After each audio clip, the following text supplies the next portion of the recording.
Daniel Jones is leading the top scoring offense in the NFL. Daniel Jones look good. He looks really good. Daniel Jones was written off. You know, he's no good. He can't do anything. And now he's in a system that works for him. Don't look now, but Daniel Jones is making a case for MVP. He's currently 4th in passing yards, 2nd in QBR, 7th in total touchdowns. Obviously, he's not the front runner yet, as Patrick Mahomes, Josh Allen, and Drake May lead the charge there, according to BetMGM anyways. That doesn't take away from the fact that Daniel Jones is playing the best football of his career right now, despite a dreadful start to his career with the New York Giants. And that thought brings us to an even bigger conversation, which is how Daniel Jones is another comeback quarterback story in recent history, with a thread that actually ties all of the comeback and fall from grace quarterback stories of the last few years. In this video, we're going to discuss all the second act comebacks of the last few years, as well as the ties they have to one another, and a couple of second and third act failures. I'm Seattle Mike on the mic. Here we go. Daniel Jones' story might be rare, but it's not unique. The New York Giants of New Jersey drafted Daniel Jones 6th overall in 2019, where he was expected to one day replace Giants legend Eli Manning. Well, as it turns out, that transition happened relatively quickly when Pat Shurmur benched Eli Manning for Daniel Jones ahead of Week 3. Jones started 12 games in his rookie season, throwing 24 touchdowns, rushing in another 2, but turnovers were a huge issue for him as he lost 11 fumbles and threw 12 interceptions. Jones' struggles continued in 2020 and 2021 when he threw 11 touchdowns to 10 interceptions and 10 touchdowns to 7 interceptions, respectively. His best season, prior to this year, was 2022 when he threw 15 touchdowns to 5 interceptions and rushed for 7 more touchdowns. I always felt like that season in particular was way overhyped by sports media, who seem to always favor New York teams, even the ones that play in New Jersey. And as a result of this overhyped media analysis of that season, Daniel Jones ended up with a 4-year, $160 million contract that I thought was unwarranted after only throwing 15 touchdowns. I get it, he only threw 5 interceptions, but when you're only throwing 15 touchdowns to go with it, that just tells me that the only thing that the Giants did that year was limit Daniel Jones' ability to lose the game for them. That's how I looked at it at that point in time. What I didn't know, and potentially still don't know, is what Joe Schoen and Brian Daboll might have been seeing in practice from Daniel Jones. In practice, were they seeing the Daniel Jones that we're seeing on the football field right now? The guy that we're seeing play for the Colts is playing super well. Is that who Joe Schoen and Brian Daboll were seeing? Is that what made them go, yeah, we got to keep this guy. We got to give him a massive contract because he's actually really good. Is that why the Giants believed in him as much as they did, despite a lack of on-the-field success? Daniel Jones was eventually released by the Giants in 2024. The Vikings signed him as their disaster quarterback behind none other than another second act story, Sam Darnold. Sam Darnold was drafted 3rd overall by the New York Jets of New Jersey in 2018. The Jets immediately made Sam Darnold their day 1 starter. Darnold had flashes where he looked good for the Jets. His breakout game was a Week 15 matchup against the Packers, where Darnold threw for 341 yards and 3 touchdowns. The Jets lost that game, but saw something in Darnold that they hadn't seen since Mark Sanchez was their starter in 2012. Having said that, Darnold's tenure with the Jets didn't go very well. At one point, after throwing a bad interception against the Patriots, he gave us this gem. Seeing ghosts. In 2021, he was traded to the Panthers, where quarterbacks go to die. As could be expected, Darnold didn't play particularly well. At one point, he was even competing with Baker Mayfield for the starting job. We're going to talk about Baker Mayfield in a minute. But Darnold went on to back up Brock Purdy in San Francisco in 2023, notably beating out Trey Lance for the job. That was the first indicator that Darnold could be capable of pulling off a comeback.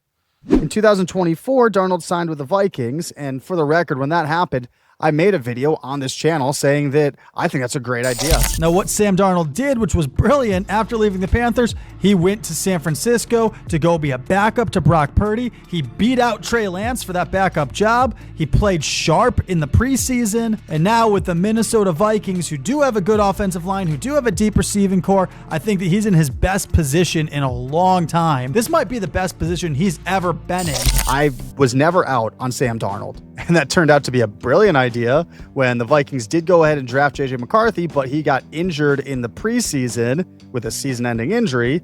And Darnold would go on to have a career year, at least a career year so far. He threw 35 touchdowns to 12 interceptions and over 4,300 yards last year with the Vikings. After a season like that, I was pretty sure the Vikings were going to find a way to keep Sam Darnold. It was only a one-year deal. They didn't have a way to keep him since he did have void years at the end of it, so they couldn't tag him. But I kind of figured when you have two quarterbacks, you've got Sam Darnold, who looked really good in your system and played really well for you, and you've seen him do it, versus J.J. McCarthy, who's a rookie that you've never seen play an actual NFL game before. I know a preseason game doesn't really count. You've never seen him play an actual NFL game before. I'd much rather go with the guy who I've seen work in my system than the guy who I haven't seen. Having said that, as a Seahawks fan, I couldn't be happier that the Vikings screwed that up, because Sam Darnold would go on to sign with the Seahawks ahead of this current season. And in this current season, Sam's been playing pretty damn well. Despite having a bye week, he's still 10th in passing yards, and he's 7th in QBR. On top of that, Sam actually had a really good game against none other than the Buccaneers. He threw 4 touchdowns in that game. And what's notable about that game? It was against his former Panther teammate, Baker Mayfield. Baker Mayfield was drafted number 1 overall by the Cleveland Browns in 2018, where he was a day 1 starter and an instant success. He broke Peyton Manning and Russell Wilson's rookie record for most passing touchdowns in a rookie season when he threw 27. He struggled in his sophomore season when he threw 21 touchdowns and 22 interceptions, but immediately bounced back in 2020 when he threw 26 touchdowns to 8 interceptions and led the Browns to an 11-6 record, and beat the Steelers in the first round of the playoffs, which was their first postseason victory since 1994. In 2021, Mayfield suffered a partially torn labrum in Week 2, but then he played through the injury until the Browns were officially eliminated from playoff contention in Week 17. The Browns rewarded him toughing it out despite an injury by trading for Deshaun Watson that offseason and trading Baker Mayfield to every quarterback's dream destination, the Carolina Panthers. Baker struggled in Carolina, as every quarterback does, and eventually was released by the Panthers. But here's the wild part. So the Rams lost Matthew Stafford for the season on December 2nd, 2022. Mayfield was released by the Panthers on December 5th.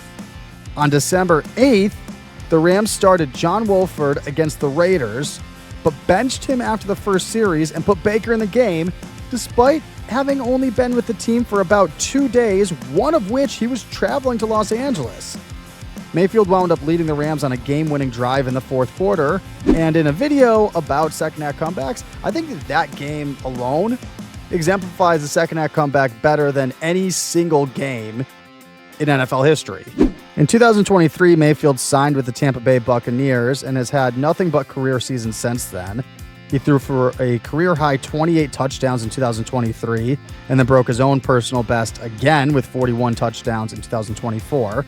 So far in 2025, he's 6th in passing yards and has 13 touchdowns to just 2 interceptions. So between Baker Mayfield, Sam Darnold, and Daniel Jones, their second acts to their careers seem to be going pretty well. Now I've got a double link to a quarterback whose third act is not going so well. Geno Smith, who, like Sam Darnold, was drafted by the Jets, struggled early in his career, as every Jets quarterback has, but found a huge resurgence in Seattle when the Seahawks traded Russell Wilson to the Denver Broncos and turned to Geno to take over as the full-time starter. In his first season starting for the Seahawks, Geno threw a career-high 30 touchdowns in 2022. He led the league in completion percentage that season and won Comeback Player of the Year, and I think most importantly gave us this gem. They wrote me off. I ain't right back, though. Geno continued to play well in 2023 and then threw for a career-high 4,300 yards in 2024. But amid a contract dispute with the Seahawks, wound up getting traded to the Raiders to reunite with his former head coach, Pete Carroll. Now in Geno's third act of his career, he's struggling mightily. So far this season, he's thrown 7 touchdowns to 10 interceptions. That's pretty ugly. But speaking of second and third acts to a career, how about Geno Smith's former Seahawks teammate, Russell Wilson? Russell Wilson went from a no-doubt first-ballot Hall of Fame quarterback to a man the Broncos $885 million in dead cap just to move on from. The Steelers made no attempt to retain. The Giants quickly benched in favor of a rookie, something they should have done before the season even started. And ultimately, whether you call this the second act of Russell's career or the third act, It just hasn't gone well since leaving Seattle. And Geno, also after leaving Seattle, hasn't gone well. Matt Hasselbeck, after leaving Seattle, didn't go well. I guess the moral of the story is never leave Seattle. But that gives you the full scope of second act quarterbacks of 2025. In the case of Daniel Jones, Sam Darnold, and Baker Mayfield, these are second acts that seem to be working out. Daniel Jones, maybe it's too early to tell, but they seem to be working out. When you've got Geno Smith, you've got the full roller coaster of a second act to a career. You got a guy who started as a Jets bust, went on to become a Seahawks comeback story, and now is a Raiders bust. In the case of Russell Wilson, you've got potentially the biggest collapse of a quarterback in NFL history. I can't think of another guy who's played himself so far away from the Hall of Fame. To end this video, I really want to say that Daniel Jones is kicking ass right now. He's proving me wrong, and I couldn't be happier about it. I love a good comeback story, so I hope that Daniel Jones keeps kicking ass. Having said that, I'm a Seahawks fan. Sam Darnold's better. Go Hawks. Thanks for watching the video. Please remember to like and subscribe to help the channel grow. I'm Seattle Mike on the mic. I'll catch you guys next time.